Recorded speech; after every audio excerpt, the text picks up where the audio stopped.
Titre : La révélation de Minou. Minou était un chat gris discret, vivant dans une famille aimante mais très occupée.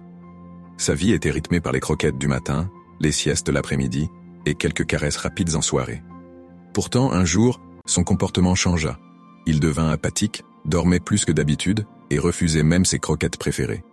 Sa propriétaire, Émilie, inquiète, l'emmena chez le vétérinaire. Après plusieurs tests, aucune anomalie n'était détectée. Peut-être qu'il s'ennuie ou qu'il est stressé, proposa le vétérinaire. Mais Émilie avait un pressentiment, quelque chose n'allait pas.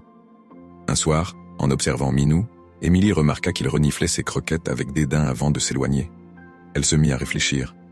Et si le problème venait de là ? Elle décida de faire des recherches sur la marque qu'elle utilisait depuis des années. À sa grande surprise, elle découvrit des témoignages troublants d'autres propriétaires de chats.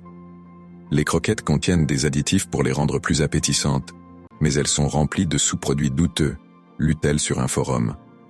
Une théorie commença à germer dans son esprit.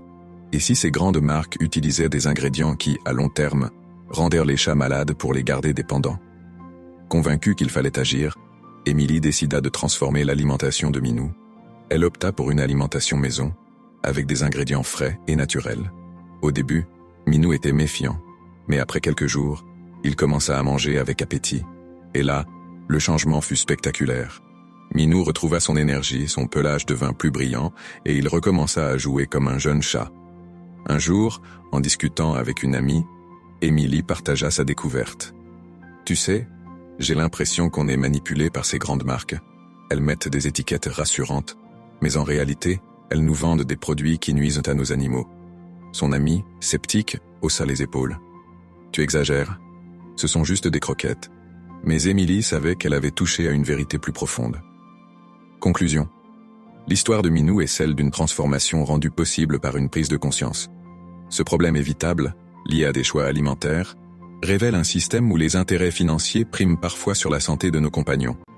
Émilie et Minou ont prouvé qu'en remettant en question les pratiques établies, on peut non seulement résoudre un problème, mais aussi découvrir une meilleure façon de vivre.